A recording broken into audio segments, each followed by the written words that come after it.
தமிழ்நாட்டுல எல்லாமே சேஞ்ச் ஆயிடுச்சு. உங்க நகையையும் சேஞ்ச் பண்ணுங்க. உங்க பழைய நகைக்கு கிராமுக்கு 150 ரூபாய் கூடுதலா வாங்கி புது நகை எடுத்துக்கோங்க. அதே கம்மி சேதாரம் தான் உங்க லலிதால மட்டும்தான். சென்னை சைதாப்பேட்டை பகுதியில் 10க்கும் மேற்பட்ட தெருக்களில் நள்ளிரவில் 5 மணி நேரத்திற்கும் மேலாக மின்சாரம் துண்டிக்கப்பட்டதால் மக்கள் அவதியடைந்தனர். சாரதி நகர், ஜோதி அம்மாள் நகர், அண்ணாமலை தெரு உள்ளிட்ட இடங்களில் கடந்த ஒரு வாரமாக இரவு நேரத்தில் நீண்ட நேரம் மின்சாரம் துண்டிக்கப்படுவதாக பொதுமக்கள் குற்றம் சாட்டினர். இதனை கண்டித்து ஜாஃபர்கான்பேட்டையில் உள்ள மின்வாரி அலுவலகத்தை முற்றுகையிட்ட பொதுமக்கள் அங்கிருந்த அதிகாரியிடம் வாக்குவாதத்தில் ஈடுபட்டனர்.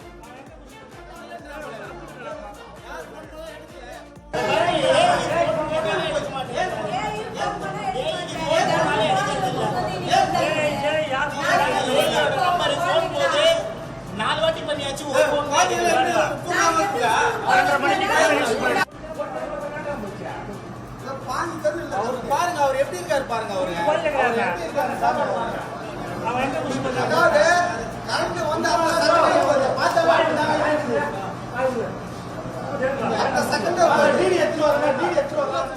நாங்க சைதாப்பேட்டை சாரதி நகர்ல இருந்து பேசுறேங்க. இப்ப தினமும் அந்த ஒரு வாரமா 8 மணிக்கு கரண்ட் போகுது. 12-1 மணி வரைக்கும் குழந்தைங்களை வச்சு நாங்க இருக்கிறோம். நாளைக்கு குழந்தைங்க ஸ்கூல் போகணும். ஸ்கூல் போவாத இவ்வளவு நேரம் குழந்தைங்க வாமா இவ்வளவு நேரம் குழந்தைங்க மூச்சுன்னு இருந்தா எப்படிங்க? நாங்க வந்தோம்னா இங்க இபி ஆபீஸ்ல எங்களுக்கு சரியான ரெஸ்பான்ஸ் கொடுக்க மாட்டாங்க. ஏஐ போனே எடுக்க மாட்டாரு. இவருக்கு 28 தடவை போன் பண்ணிக்கிறீங்க, இவரும் கால் பண்ணா எடுக்க மாட்டாரு. தினமும் 10 மணி ஆனா நாங்க இங்கதான் நிக்கிறோம். 3 மணிக்கு தான் நாங்க வீட்டுக்கு போறோம். கரண்டே வர மாட்டுது. ஹார்ட் பேஷண்ட் இருக்காங்க, வயசானவங்க இருக்காங்க, சின்ன சின்ன குழந்தைங்க இருக்குது. இதே தொடரக்கூடாதுன்னு தான் நாங்க சொல்றோம். ஏய் இல்ல, அங்க சாரதி நகர்ல இருக்காங்க, ஜோதிலாமலிங்க தெருல இருக்காங்க, அங்க இருந்தா இங்க இருக்கிறாங்க, இங்க இருந்தா அங்க இருக்கிறாங்க அப்படின்றாங்க. இப்ப போன் சுவிட்ச் ஆஃப் பண்ணி வச்சுட்டாங்க. இப்ப 23 தடவை நாங்க போட்டோம் ஏஐக்கு. ஏஐ போனே எடுக்கல, ரிங்கு போச்சு, இப்ப சுவிட்ச் ஆஃப்ல இருக்குது. இதுல ஒரு முக்கியமான விஷயம் என்னன்னா, அவர் சொல்ற ஏரியால இருந்து ஒரு ஆள் வந்திருக்காங்க. அந்த தெருவுல இருந்து போன் பண்ணி கேட்டா இல்ல, தினமும் இதே மாதிரி கரண்ட் போயினே இருந்தா எங்க குழந்தைங்க நாளைக்கு எப்படி ஸ்கூல் போவோம், எப்படி படிக்குங்க?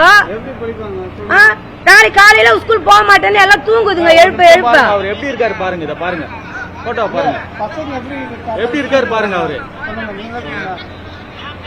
நான் அண்ணாமலை 1வது தெரு 10 மணி நான் போன் பண்ணேன். மணி 12:45 ஆகுது, 1 மணி ஆக போகுது. போன் பண்ணி கிட்டத்தட்ட போனே எடுக்க மாட்டேங்கிறாங்க. நேரில் வந்தாலும் அது போன் பண்ண அங்கே இருக்கிற அங்கே இருக்கிறேன்னு சொல்றாங்க தவிர இன்னும் வரவே இல்லை.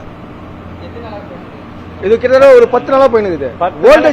வோல்டேஜ் ப்ராப்ளம் சொன்னா நான் இங்க உட்காந்து பேசுறேன். இதோ வரேங்க. அவர் சொல்றாரு நைட் டியூட்டி நான் பார்த்தேன், அவர் பகல் டியூட்டி வருவாரு அவர் சொல்றாங்க. கம்ப்ளைண்ட் எழுதி வச்சுன்னா அவர் பார்க்கல. நைட் டியூட்டி பார்த்தவர் கம்ப்ளைண்ட் எழுதி வச்சு போயிடா. பகல் டியூட்டி பார்த்தா ஒரு கம்ப்ளைண்ட் பார்க்கல. அவர் இந்த மாதிரி கம்ப்ளைண்ட் வருது. அவரு என் பேர் ராஜீவ். இல்லை சார், ஒரு 10 மணிக்கு கரண்ட் போயிடுச்சேன்னா நான் கண்டினியூவா 10 மணிக்கு கரண்ட் போயிடுச்சேன்னா மறுநாள் இல்லை இல்லை 2 நாள் கழிச்சு அது எதனால போகுது, லோடு கொஞ்சம் மாற்றி கொடுத்துடலாம். காலையில் ஏதாவது மாற்றி ஏதாவது ஒரு சப்ளை டைட்டா இருக்கு, அந்த சப்ளை மாத்திட்டு இல்லை கிளீனாக கொடுக்கலாம். அந்த ஒரு ஐடியாவே கிடையாது. ஏதோ ஃபீஸ் கடுமை ஃபீஸ் கயிறு போட்டு போறாங்க. அது போயிடுச்சு அவ்வளவுதான். அது 12 மணி மேல வேலையே செய்யறது இல்லை. நாங்களும் இது கண்டினியூ ஒரு 10 நாளைக்கு மேல ஆயிடுச்சு.